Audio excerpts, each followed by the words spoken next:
Olha que estava esquecendo o microfone, né? Sempre o nosso café presente nos nossos editoriais. Senhoras e senhores, sejam todos muito bem-vindos e bem-vindas, madames e messias, a mais um editorial do The Talk. Como a gente sempre faz, toda sexta-feira, no nosso bate-papo,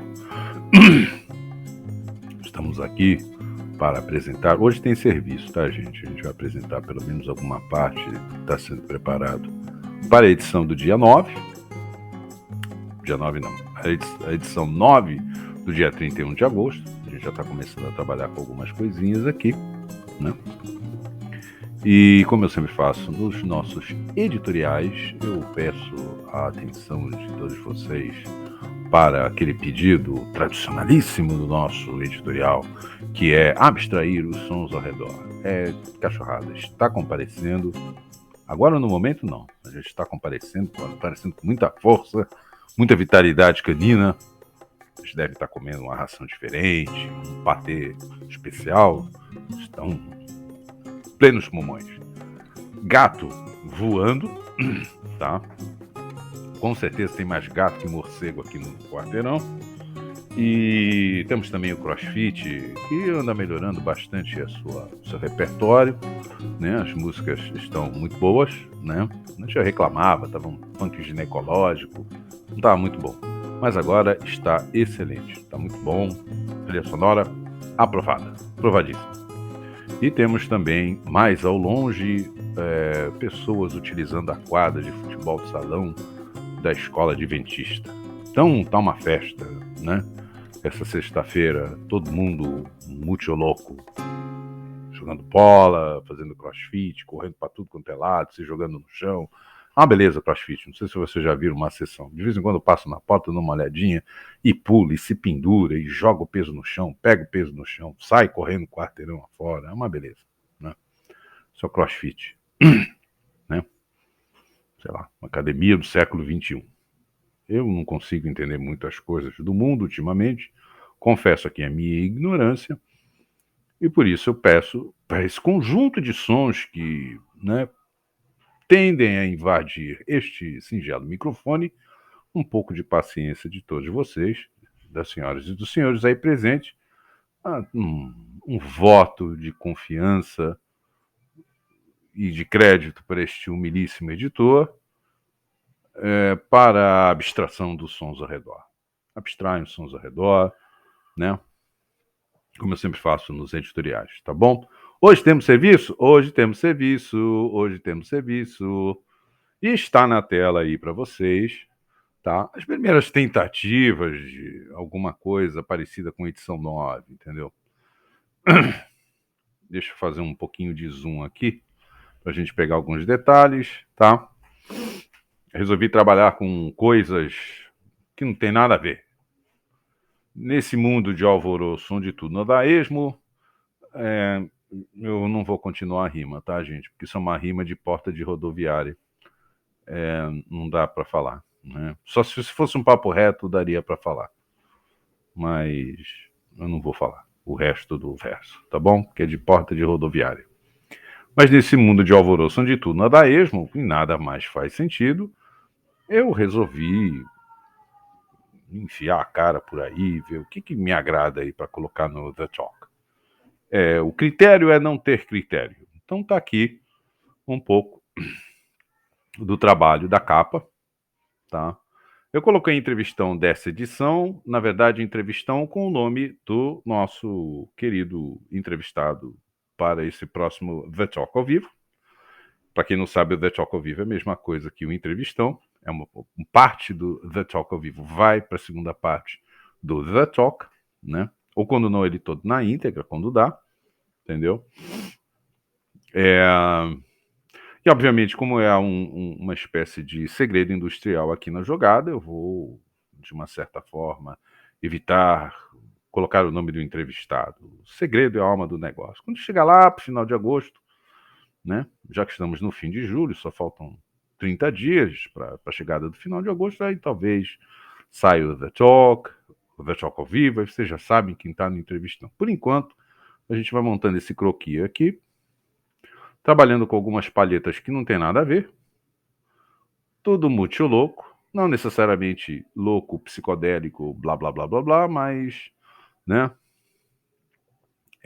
vamos experimentar. O negócio é experimentar, né? Não vai matar ninguém, não vai cair pedaço, não vai atentar contra a saúde, então a gente vai experimentando. Por enquanto, eu fiquei nessa edição que seria a contracapa desta capa, correto? Então eu tenho aqui capa contra capa. Eu não sei se nessa contracapa eu vou colocar o serviço aqui, tá? Porque eu gostei muito dessa capa sozinha, dessa segunda aqui, né? Que seria a contracapa. Curti bastante sei lá, a palheta, cores, o desenho. Achei significativo. Talvez eu utilize o expediente da revista e o seu devido índice, o seu devido index, o seu devido sumário para a página 3, tá? Eu separei aqui já os textos devidamente editados do Marcelo Inácio e do André Simões Louro, que foram os que enviaram o texto até agora, até o momento, tá bom? Né, gente, é segredo industrial, né? Por um acaso a Coca-Cola dá o segredo do 7x? Não, né? Por um acaso a Pepsi dá o segredo do 7x? Não, né? Por acaso, sei lá, vamos pensar em outra coisa que todo mundo, né, só utiliza aquele, sei lá, a Ferrari dos seus sonhos. Conta o segredo industrial do seu motor? Não, não conta. Né? Por que eu deveria? Tudo bem que eu não sou a Coca-Cola, nem a Ferrari, nem a Pepsi. É meio óbvio isso. Mas, pô, o segredo é a alma do negócio. Então, como eu já fiz a edição desses dois contos, eu resolvi fazer uma separação. Falei, não, deixa eu pegar essas duas páginas, colocar numa tela à parte, tá bom? Para que todos possam, através do nosso querido Canva.com, apreciarem esse inicinho de trabalho, tá bom? Isso aqui é o expediente, entrevistão já está mais ou menos definido, mas ainda vai rolar o The Talk ao vivo para que possamos utilizar parte do The Talk ao vivo para o entrevistão, beleza? E é isso aí o nosso serviço antes de partirmos para o nosso editorial. Tá bom? Eu acho que é isso para o momento e partamos então para o nosso editorial. Sagrado café, que nos acompanha, essa gasolina do século XXI dos nossos dias, tão atribulados, tão turbulentos, tão um monte de coisa, certo, gente? É isso aí. Pois bem, dito isto, do nosso querido café, vamos ao que, né, a segunda parte do nosso editorial, e fazendo uma força muito grande para conseguir fazer tudo em 30, 37 minutos, 40 minutos. Quem sabe eu consigo parar com essa falação maldita de toda sexta-feira. Fala, fica falando o tempo todo. Pois bem, gente, confia em tio Celinho Tour. Tio Celinho Turismo é a melhor agência de turismo do mundo. Ele começa num ponto e vai para o outro, só que tio Celinho sabe fazer a amarração bonita. Chega no final, é uma beleza a amarração. Tá tudo amarradinho. Você fala assim, nossa, mas ele está começando falando com esse tipo de assunto, falando esse tipo de coisa aí, né? Onde é que ele vai parar? Não, calma que tio Celinho faz a amarração direitinho no final de nossa conversa. Tá bom, gente? Eu vou apelar aqui para a etimologia de uma palavra que está sendo vulgarizada, hipernormalizada nos últimos tempos, que é uma palavra chamada fascismo. É fascista. Na verdade, é um palavrão, FDP, vai tomar naquele lugar e tal, mas uma pessoa, por uma questão de educação, em vez de chamar a pessoa de FDP, estou tentando, e não é um papo reto, e não é para tirar as crianças da sala. Supostamente isso aqui deveria ser uma coisa educada. Então, vou tentar não falar palavrão. Mas FDP, você já sabe o que significa. Não preciso explicar isso aí, né? Mas aí fica aquela coisa. Em vez de chamar a pessoa de filho de alguma coisa, né? Não, aí chama de fascista. Não, porque você é fascista. Você não está torcendo para o mesmo time que eu torço, então você é fascista. Hipernormalizou a vulgarização da palavra. Então, nesses contingentes, quando você tem esse cenário, né, esse contingenciamento, esse cerceamento da etimologia, a gente vai na etimologia da palavra para, né, tentar explicar o que viria a ser o fascismo moderno, final do século XIX, início do século XX, tá bom? Não esse fascismo do século XXI, porque hoje em dia tudo virou fascismo, né? Sei lá, é a mesma coisa que você xingar a pessoa de cadeira, sua cadeira, dá na mesma, né? É o menino que gritava lobo. Mas vamos lá ver o que a gente consegue fazer aqui em termos de buscar, aqui na minha leitura, o tal do fascismo. Então, uma beleza, porque eu puxo tanta aba aqui que às vezes acaba me perdendo completamente aqui no negócio. Onde é que eu deixei esta jurupoca? Ah, achei, está aqui. Então vamos lá. Etimologia da palavra fascismo, né? Fascismo tem na sua etimologia a palavra latina fácil. Pronúncia é essa, fácil. Nada mais é do que feixe. Então não é um fascista, é um feixicista, sei lá, alguma coisa assim, tá bom? É feixe. Feixe, o agrupamento, o juntamento de varetas, de, sei lá, de flores, de o que for parecido com sticker, né? Como for parecido com uma vareta. Você junta todas aquelas varetas e faz um feixe de varetas. Pois bem, a etimologia e símbolo lá no Império. Nossa, agora tio Celinho foi longe, né? Foi no Império Romano. Nossa, que loucura, né? O termo fascismo é derivado da palavra latim facies, ou fácil, que designava um feixe de varas amarradas em volta de um machado, e que foi um símbolo do poder conferido aos, presta atenção, criatura, magistrados. Uau! Poder conferido aos magistrados. Eu não vou fazer nenhum comentário mais incisivo. Você use a sua cabeça para fazer a associação do que eu estou lendo aqui com os últimos dados. Agora sim, uma piada, né, gente? Dados da realidade. Se é dado, só pode ser da realidade. Isso é um pleonasmo redundante e vicioso. Esse é o momento humorístico do nosso bate-papo. Dado da realidade. Não existe dado da mentira. Se é mentira, então não é dado, né? Se é dado, só pode ser da realidade. Faça a relação com os dados da realidade dos últimos anos da nossa querida vida nacional. Poder conferido aos magistrados na República Romana de flagelar e decapitar cidadãos desobedientes. Na virada do 19 para o 20, que inclusive resultou na vinda do meu bisavô, o senhor Luiz de Corrediário, para o Brasil. Ele já era casado na época, já tinha nascido a minha tia-avó Luísa. A segunda da sequência, eu não consigo lembrar o nome. A terceira é a Nina. E o caçula, da sequência de 3 mulheres, que foi um rapaz, é o pai do meu pai, o meu avô paterno, o senhor Otávio Corrediário, que já nascidos os últimos 3 filhos do senhor Luiz de Corrediário. A Luísa nasceu na Itália, provavelmente em Pieve di Cento, na região ali perto da Bolonha e tal, e o restante nasceu no Brasil.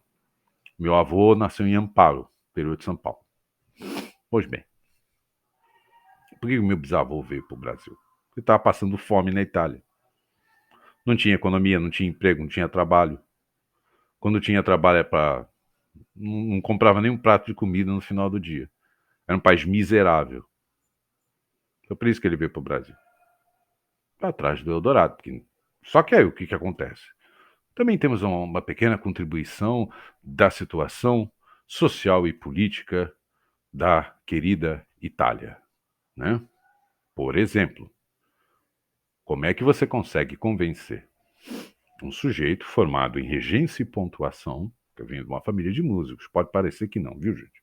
Eu venho de uma família de músicos. Meu avô era músico, meu pai era músico, eu sou ovelha negra da música. Sobrou para o meu irmão mais novo, Maurício Sandália, que é o clarinetista da família, que é o músico, né? Foi o que seguiu a tradição familiar dos Corregiari pela música. Então, meu bisavô, regência e pontuação, deve ter sido no Santa Cecília de Roma, não vai ficar no meio de um monte de brucutu que não vai resolver problema nenhum e ele vai continuar passando fome na Itália. Como Aldião, que ele era. Um Zé Mané, um Zé Ninguém, que não tinha onde cair morto. Tentou o Brasil. Deu com os burros na água, que Brasil é para profissionais, né? E daqui a pouco você vai saber por que Brasil é para profissionais. Aguarda que tio Celinho tá fazendo tu, relaxa, curta o tour, a viagem, que tá gostoso, tá delícia. Tá delícia, tá gostoso, tá bom? Daqui a pouco a gente faz a amarração no final. Fica frio. Aí, meu bisavô deve ter olhado aquele monte de brucutu, passando necessidade, fome, aquela ignorância do cacete. Falou assim, eu não vou ficar aqui por muito tempo, não. Esse negócio aqui vai pegar fogo. Por quê? Porque quando você tem uma massa de famintos e de trabalhadores muito mal representados e muito mal pagos, eles começam a se organizar. E essa organização, em geral, eles aconteciam no final do XIX para o início do XX e primeira metade do século XX, era uma organização que ocorria em torno dos sindicatos. Olha, sindicatos, né? Sindicato e poder, né? Né, produção? Sindicato e poder. Que beleza, né? Também a ver com a vida mais recente, né, brasileira. Não vou entrar nesse aspecto, eu já estou entrando muito já. É magistrado, sindicalista, é uma beleza. Pois bem, só que essa representação dos trabalhadores, ele não ocorre por ela mesma. Alguém, em algum momento, vê a força da população, da representação da população, do tédio da população, da fome da população, da desassistência da população e resolve se locupletar da situação. E monta o seu partido político, a sua força política, onde você tem uma junção de vários gravetos políticos em torno de um feixe, que eventualmente vai ter uma espécie de pauta. A Itália é nossa. A Itália para os italianos. Vamos fazer a Itália grande novamente. Vocês já devem ter ouvido frases parecidas iguais a essa. Então, na verdade, são forças políticas, muito da vagabunda, que resolvem, principalmente a sua elite dominante e governante, olhar para aquela situação de pobreza da população e aquele barril de pólvora ótimo para ganhar voto, cola um partido político em cima do povão e temos o fascismo. Que eventualmente, dentro lá da sua pauta, etc, etc, etc, tem lá a sua, como é que eu poderia dizer? Tem lá a sua coisa de a Itália para os italianos, a Itália de novo nos píncaros da glória. Nacionalismo. Aí começa a mixórdia, tá, gente? Aí começa, vou tentar não falar palavrão, mas aí começa a mixórdia, começa a mistura, entendeu? Tem uma outra palavra aí, mas vou tentar evitar falar palavrão. Começa aquela M que vocês já conhecem, tá bom? E por que eu estou falando no fascismo? Porque hoje em dia, todo mundo tem o seu conceito de fascismo. É uma beleza. Ah, eu acho que fascismo é isso. Eu acho que fascismo. Se eu for pegar internet e fascismo de internet, se bobear, até a ONU é fascista. Essas definições, as milhões de definições que tem nas universidades, na internet, todo mundo tem o seu conceito de fascismo, né? Aí quando você vai aplicar esse conceito de fascismo, você aplica até para um time de futebol. O açougueiro do açougue perto da sua casa, caso ainda exista um açougueiro no bairro onde você mora, porque agora é tudo supermercado, o que acaba denotando nas definições modernas de fascismo, uma medida até meio fascistoide de se comprar carne, porque só se compra no supermercado. Não se tem mais o açougueiro do bairro, porque não pode ter o açougueiro do bairro, porque a vigilância sanitária. Tem coisa mais fascistoide do que você proibir o açougueiro de ser açougueiro? Ou seja, se a gente for pegar todas as definições modernas, bem moderna, que tem na internet, tem até em universidade, tá, gente? Tem muito professor universitário fazendo desserviço com esse negócio de fascismo. Não pega na origem, faz uma miscelânea do cacete. Aí quando você for ver, tudo é fascismo, né?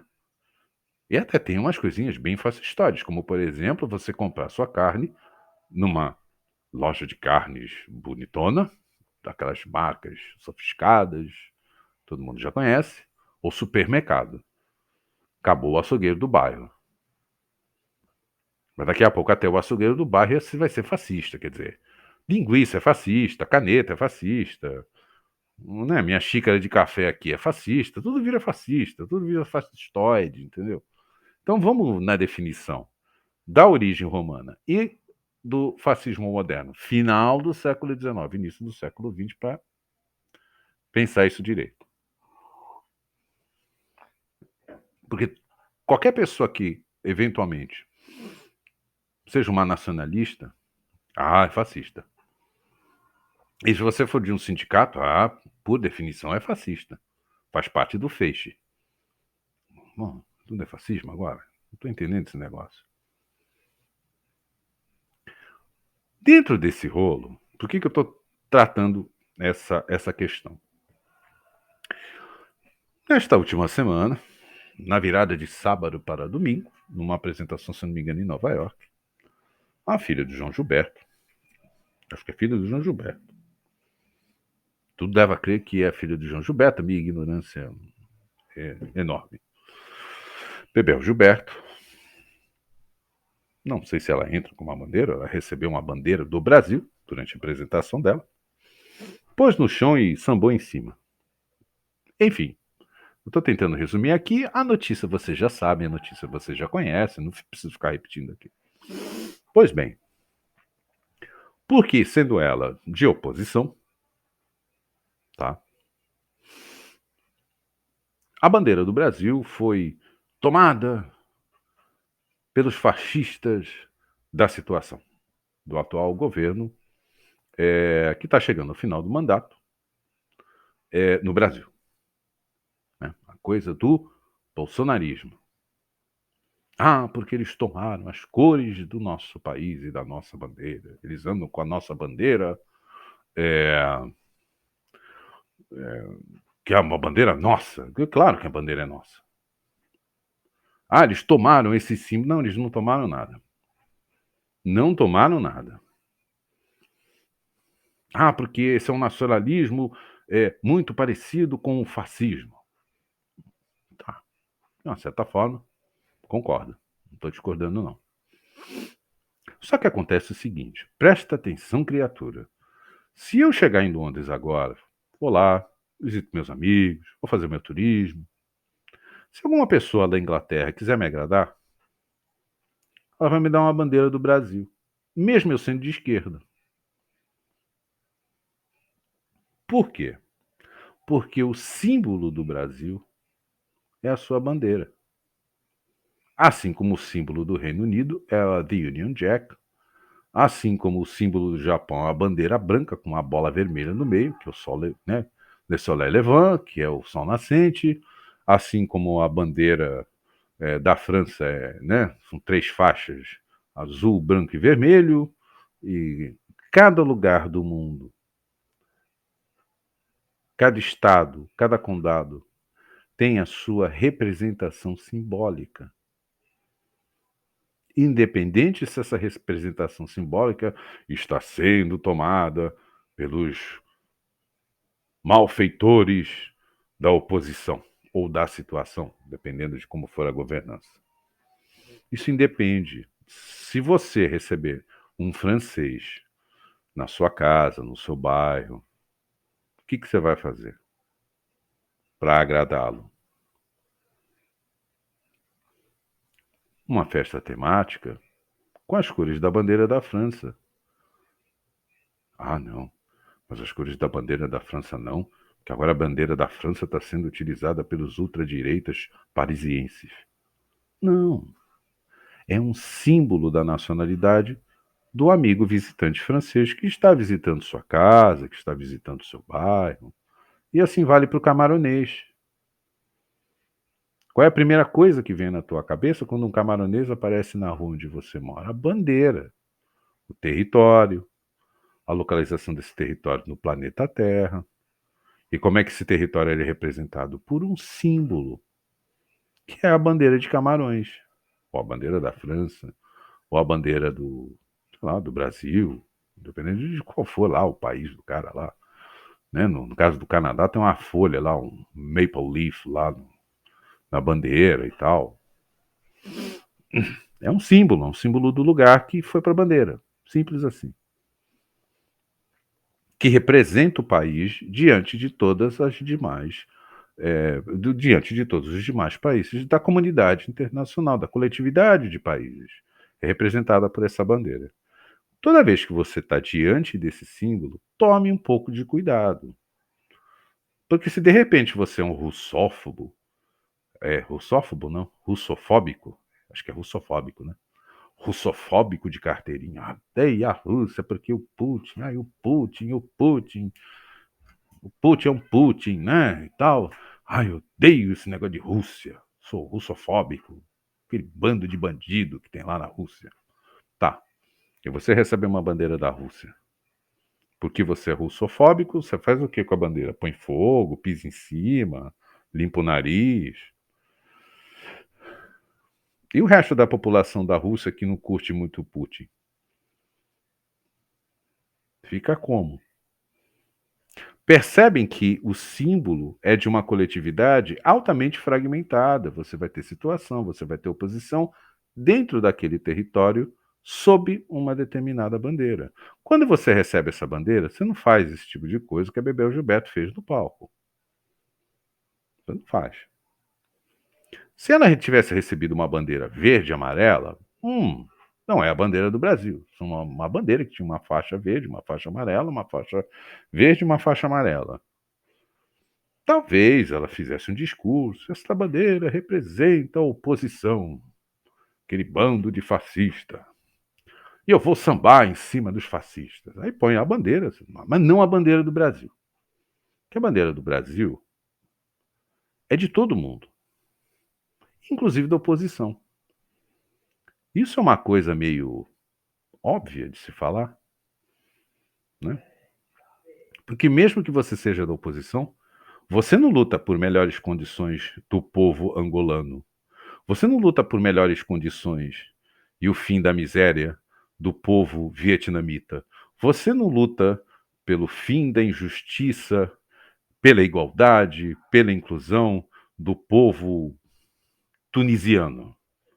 Não, a sua militância de esquerda é para o Brasil. Só que diante da coletividade da comunidade internacional de todos os países ao redor do planeta, o Brasil ele possui um símbolo. Ele é simbolizado pela sua bandeira.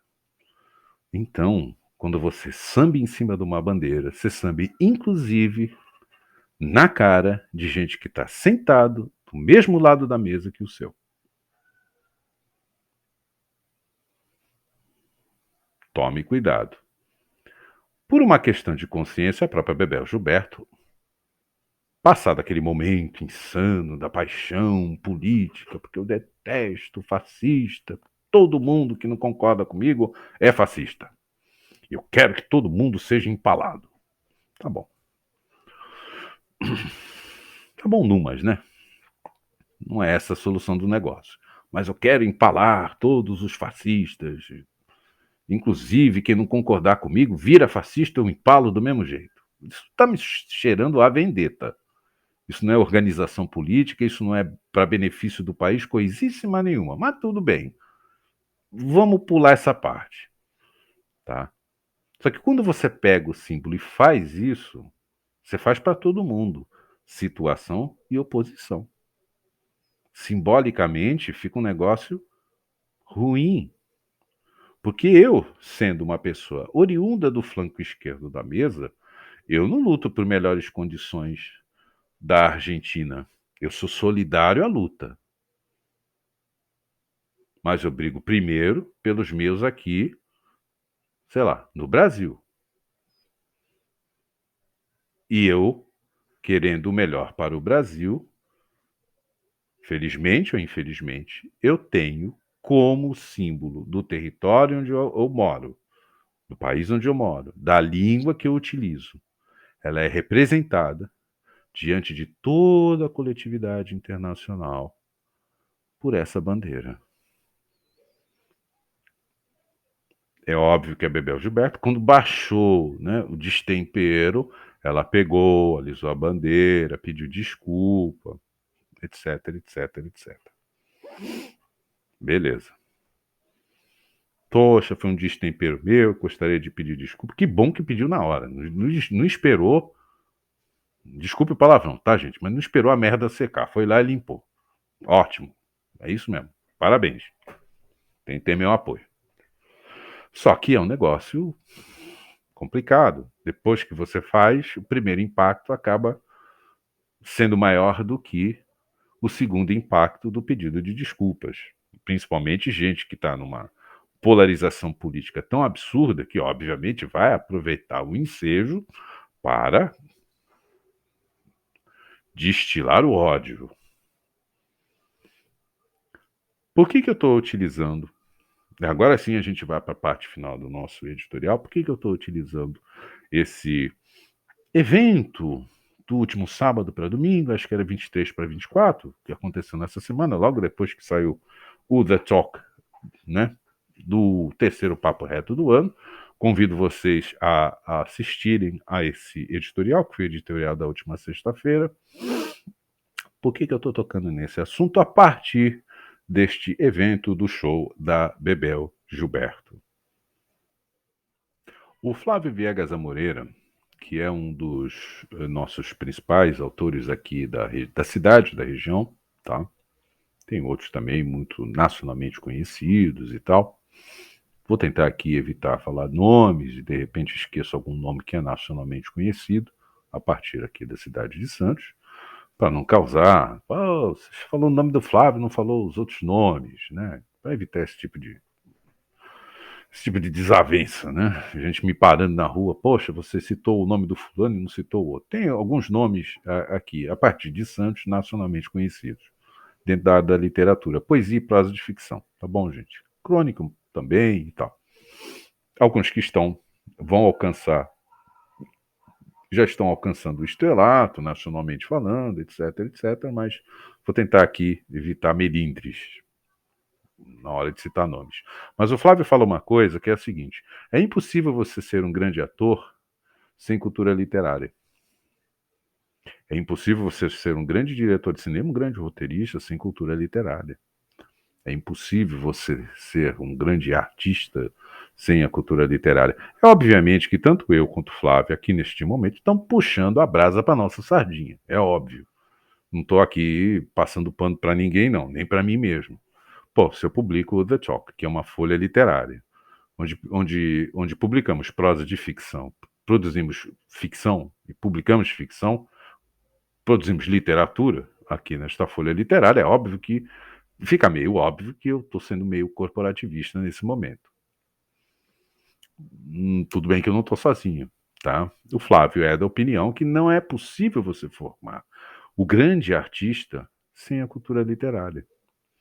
Qualquer curso de letras de porta de esquina, não desses que está rolando ultimamente, onde professor de teoria literária, de literatura comparada, faz uma baita de uma volta durante 30, 40, 50 minutos para ficar falando mal do Bolsonaro lá na segunda metade da aula. Tem uns cursos de letras aí bem porta de esquina ultimamente, tá, gente? Não é todo curso de letras que é bom. Tem curso de letras que é panfletarismo puro, tal das ciências sociais e tal. Isso de vez em quando acontece. Não é a máxima de todos os cursos de letras, vamos deixar isso bem claro também, que não é uma regra geral, tá? Mas tem uns aí que o professor ele vai, faz uma volta terrível para ficar falando mal do presidente. Porque o Bolsonaro, aí o cara começa a ter surto na frente do aluno, caso a aula seja presencial, né? Seja ali dentro da sala de aula. Mas um bom curso de letras, você é obrigado a passar por cartilhas. Tem as cartilhazinhas para você passar, não tem como escapar. Ferdinand de Saussure, Cours de Linguistique Générale, é uma delas. Porque lá você aprende o signo linguístico. É lá que você, de fato, começa a dominar o que é representante e o que é representado, né? O que é significado, o que é suporte formal. E quando você domina esse tipo de conhecimento, vou chamar aqui de conhecimento, esse tipo de conceito ou definição, você não entra de cabeça em todas. O que aconteceu com a Bebel Gilberto, já que estamos falando aqui a partir de um editorial de uma folha literária, é típico do artista que não tem cultura literária. É típico. Artista que não tem cultura literária acaba fazendo tendo esse tipo de escorregão, para tentar evitar palavras de baixo calão, palavras mais contundentes, vou tentar aqui suavizar o termo, tá? É tipo de que não tem domínio de cultura literária. Porque quando você tem cultura literária e você está ciente de que você, como leitor, como leitora, trabalha com imagético, você não entra de cabeça nessas pegadinhas tipo, deram uma bandeira do Brasil para mim. Deram uma bandeira do Brasil para mim, eu vou fazer a linha fina. Eu vou fazer a linha fina. Faz assim, beija a bandeira, deixa a bandeira ali do lado. Oxe, obrigado por você ter vindo, que bom, que saudade que eu tô do Brasil e tal. Viva o Brasil, gente! Vamos cantar nossa música. E toca a tua música. E se você é um russofóbico, russofóbica, se te entregar uma bandeira da Rússia, você faz a linha fina também, meu amor. Né? Fazer a linha afina. Lá, você pode até não beijar a bandeira, mas você pega. Olha, gente, obrigado. Nosso público russo que sempre nos apoia, sejam bem-vindos. Nós vamos deixar a bandeira aqui perto aqui do teclado, da bateria. Sejam bem-vindos. Que maravilha, a Rússia, país lindíssimo. Faz aquela linha, sei lá, Hebe Camargo, entendeu? Gracinha e bota a tua música para rodar, porque a partir do momento que você é um russofóbico, uma russofóbica, pega a bandeira da Rússia, sei lá, e fica sambando em cima, ou põe fogo, ou limpa o nariz, não pega mal somente para a coletividade russa que está vendo a cena. Pega mal para a coletividade britânica que está vendo a cena. Por mais que a Inglaterra seja oposição à Rússia, você não faz isso com um símbolo. Agora, quem tem cultura literária sabe o que está recebendo. Você está recebendo um símbolo. Você está recebendo um significado. Você está recebendo uma heráldica. Uma heráldica de uma determinada região do mundo, que já foi império. Rússia já foi um império. Dizem as más línguas, inclusive, né? Alguns historiadores, especialistas e tal, que só existiram na Europa moderna, 3 impérios, a saber, Pedro o Grande, Rússia, o chamado Império Otomano, seria a Turquia, e o Império Português. Em especial o Império Português, muito diferente do europeu, porque não era para dentro do continente, era para todo o globo. Eles foram para os mares, eles foram para fora. Eles foram para as Américas, para as Áfricas, para as Índias, para os extremos orientes do universo. Isso é um império. O resto é Somebody Love. O que veio depois é Somebody Love. É tudo Mequetrefe. Então, você está recebendo uma bandeira da Rússia? Faz a linha fina. Ô, meu amor, seja bem-vinda, seja bem-vindo. Porque você lê livros, você lê prosa de ficção, você lê poesia, você sabe qual é a força da palavra, você sabe o que aquele suporte formal ali na página do livro significa para você e para tantas outras pessoas que também estão lendo o mesmo poema, que estão lendo o mesmo romance. A força desses símbolos, a força desses símbolos e representações. Quem tem de fato cultura literária não entra de cabeça e faz o que a Bebel Gilberto fez nesse show sambando em cima da bandeira nacional. Não faz. Isso é típico de artista que não tem cultura literária. 1-0 para o Flávio Viegas Amoreira? 1-0 para o Flávio Viegas Amoreira. E vou dizer para você, 90% dos artistas que você tanto admira, etc, etc, eles não têm cultura literária nenhuma. Nenhuma.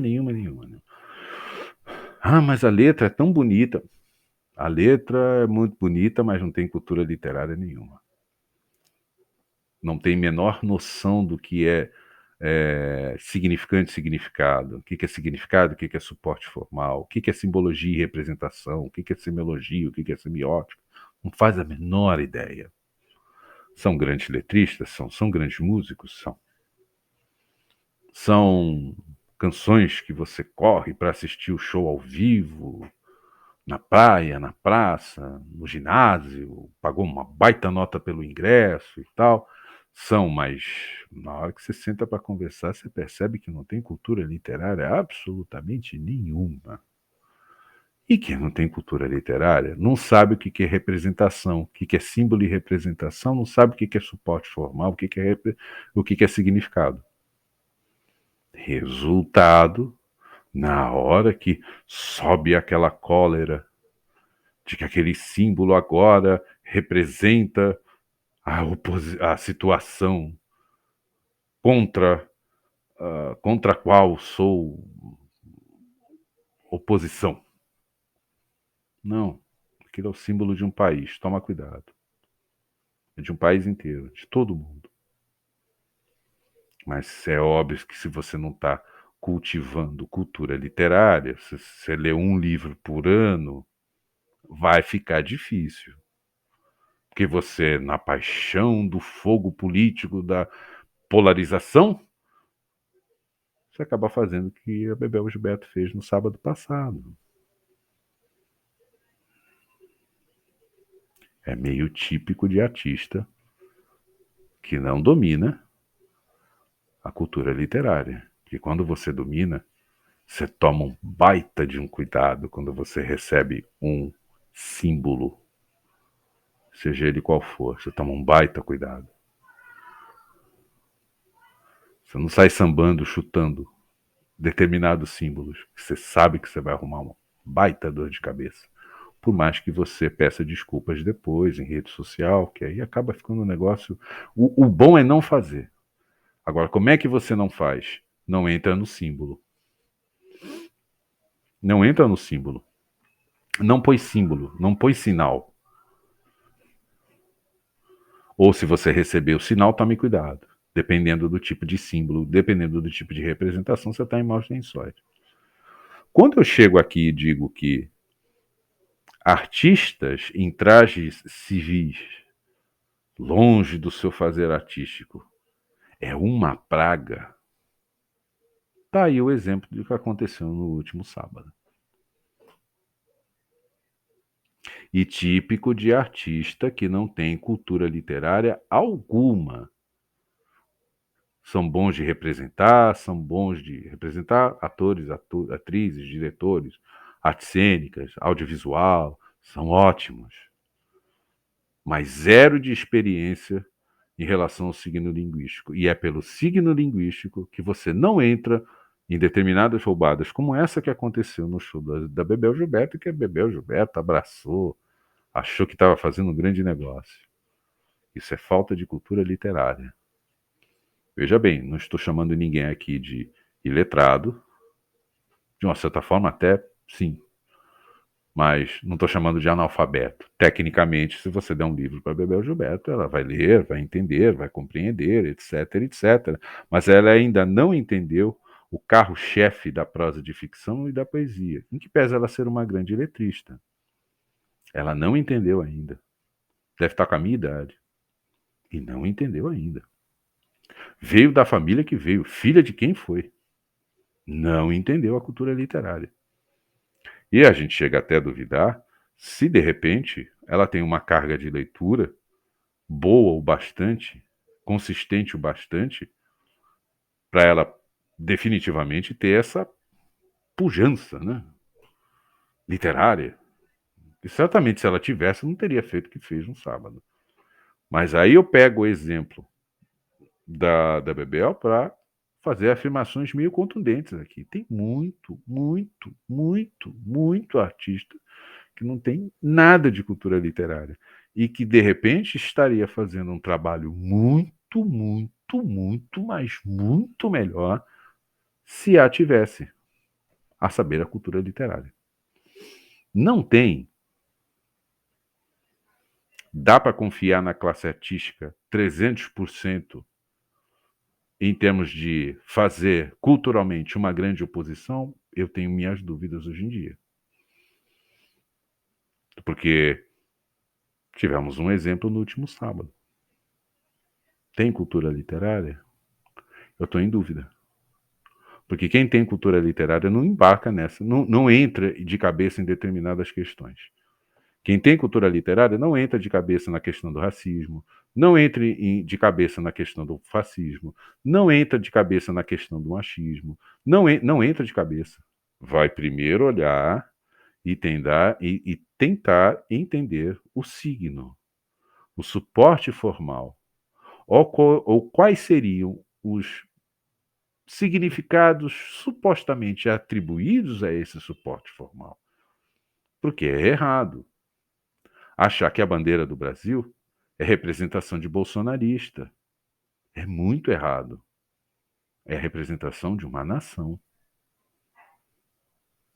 Se um grupo do meu campo oposto tem como simbologia as cores da bandeira ou a própria bandeira nacional, isso não é um problema meu, isso é um problema do grupo do meu campo oposto. Eu luto por melhores condições do povo brasileiro, por um país melhor chamado Brasil, que tem como representação a sua bandeira. Eu não luto. Eu sou solidário a todas as outras lutas ao redor do planeta. Mas a minha luta inicial é dentro do meu país, dentro da minha língua e dentro da minha circunstância, que é a brasileira. E que se eu tiver que ser representado em qualquer outro país no mundo, eu serei representado por essa bandeira. Mesmo eu sendo de esquerda, mesmo eu sendo sei lá, um cara oriundo do flanco esquerdo da mesa. Com ideias progressistas ou não, com ideias nacionalistas ou não, com ideias liberais ou não, independe. Se um determinado grupo tomou a bandeira nacional como símbolo da sua manifestação política, isso não retira dessa bandeira a sua carga de representação de uma nação. E cometer esse tipo de erro é muito comum em gente que não gosta de ler livro. Porque povo que lê livro toma um certo cuidado diante de determinados símbolos e de determinadas representações. Quando eu chego e digo aqui,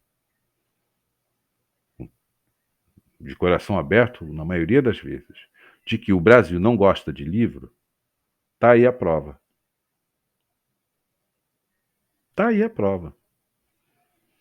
Porque se fosse realmente um país que gostasse de livro, que pelo menos lesse 24 livros por ano, 2 por mês, um a cada 15 dias, que seria uma velocidade boa, que seria uma população per capita, cada um lê um livro a cada 15 dias, dá 24 ao longo do ano. Se esse país fosse realmente, tivesse uma leitura per capita de prosa de ficção e poesia, que é o que de fato interessa, porque tem muita gente lendo livro de jardinagem, livro de não sei o que lá, entendeu? Livrinho de. Como é que é a produção?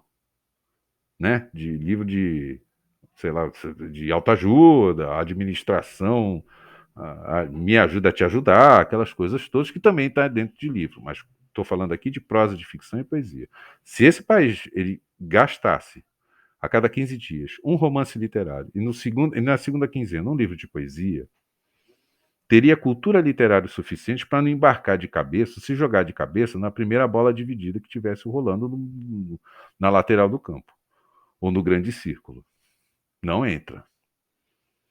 É mais uma prova que não tem cultura literária. Quando eu chego e falo que o brasileiro faz questão, às vezes até mesmo, de menosprezar quem tem cultura literária, tipo, é o intelectual da família, é o doidinho da família. O doidinho da família, ele simplesmente senta, fica em casa, a cada 15 dias termina um romance literário. Tanto faz. Ele é muito chato porque ele lê muito livro. Isso tem de penca país afora. Até mesmo em lugares supostamente altamente civilizados, como Santos, por exemplo, que tem selo, como é que é? Selo de cidade criativa da Unesco. Vejam o editorial da semana passada e vocês vão entender a piada interna, tá bom? Ninguém lê livro nenhum na cidade. A parte de literatura da cidade de Santos sobrevive à míngua. Não tem cobertura nenhuma, ninguém sabe quem está fazendo o quê, quem está publicando o quê. Os caras não estão nem aí. Não entra em pauta de página cultural de jeito nenhum, exceto se você tem uma excelente assessoria de imprensa. Se você tiver assessoria de imprensa, você está na página do jornal. Caso contrário, não está. Aí é mais uma questão do mérito da assessoria de imprensa do que necessariamente o talento literário do escritor ou da escritora em questão. Porque, de fato, é uma população que não gosta de ler. Lê o livro da autoajuda, lê o livro da celebridade do momento, da influência do sei lá das quantas, mas não lê prosa de ficção, romance literário e livro de poesia, não lê. E ainda faz pouco de quem lê. E ainda menospreza quem lê. E ainda faz pouco caso, deboche, piadinha de quem lê. País sem cultura literária vai pro buraco e nunca mais sai dele. A saber, o Brasil. Quer um exemplo? Não precisa de exemplo. Vai lá e vê o que aconteceu no show da Bebel Gilberto no último sábado. É a prova. E acreditar que é artista, porque é artista e criou uma coisa tão bonita, tem cultura literária. Ora, meu Deus do céu, vão ser ingênuos lá longe, né? É muita ingenuidade para pouca pessoa. País que não tem cultura literária entra no buraco. O buraco só aumenta e nunca mais vai sair dali.